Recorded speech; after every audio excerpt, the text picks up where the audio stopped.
It's no secret that an Ivy League education is expensive, but you'll never believe what costs more: a New York City inmate. According to the city's budget office, each prisoner costs $167,000 per year. That's more than a 4-year education at an Ivy League school such as Princeton. New York is not the only place with high numbers. Los Angeles and Chicago also spend more than $40,000 per year per inmate. New York's former Corrections Commissioner Martin F. Horn thinks these costs are a real crime, and he is here. He's a distinguished lecturer at John Jay College of Criminal Justice, and he is joining us here to Rise America here in our New York studio. Thank you so much for being here with us. Good to be here. So let's first of all talk about where the costs come from for this big, huge number of how much it costs to house an inmate at Rikers. I think that it's important to understand that the New York City jail system is very complex and very unique. It services over 20 courthouses around the city. Most of the inmates are held on an island in the middle of the East River. This imposes certain fixed costs that don't fluctuate even if the inmate population goes down. Likewise, they are constant when the inmate population goes up as well. And as the population goes down, the cost per inmate goes up because of these fixed costs. There are fewer people to spread the overhead around.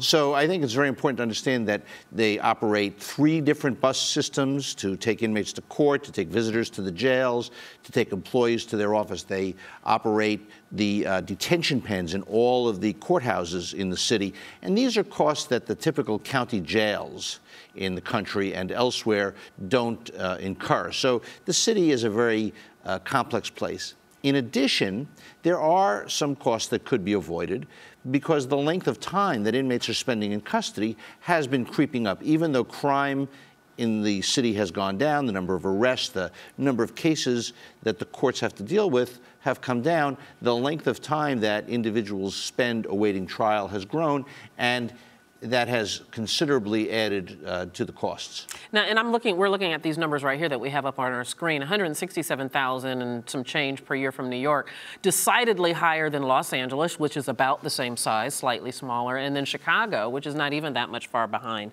in size. I understand that you say that this number is misleading because of how it was calculated. What did you mean by that?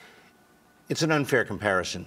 That number for New York, it, first of all, includes debt service. It includes pension costs.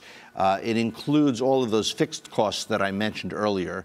And we don't know that the costs from Los Angeles and Chicago include those costs as well. So that's the first reason that it's an unfair comparison. Secondly, there are costs that are unique to New York. New York is a unique jail system. There are rules in New York that don't apply anywhere else in the country. Rules that have been designed to promote the welfare of inmates and the health of inmates. So, for example, in the city of New York, an inmate who arrives in the jail receives a full medical exam within their first 24 hours in custody. Nationally, the standard is 14 days. Now, in New York, more than 50% of the inmates are gone within the first 14 days. So we're giving a level of care that other jurisdictions don't provide. Well, you know, it seems to me that it's certainly inefficient for all these fixed costs that you talk about because of the location, your Rikers Island, all of this is on this island. Why don't we fix the inefficiencies? You've heard the expression NIMBY, not in my backyard? Oh, of course, of course. People in this city and really throughout the country want prisoners kept out of sight and out of mind, which is a terrible policy. I think the closer they are to the communities from which they're drawn, the more concern we would all have for them, and the easier their transition back into the community would be. It would provide greater transparency, if you will. But people don't want jails in their neighborhoods.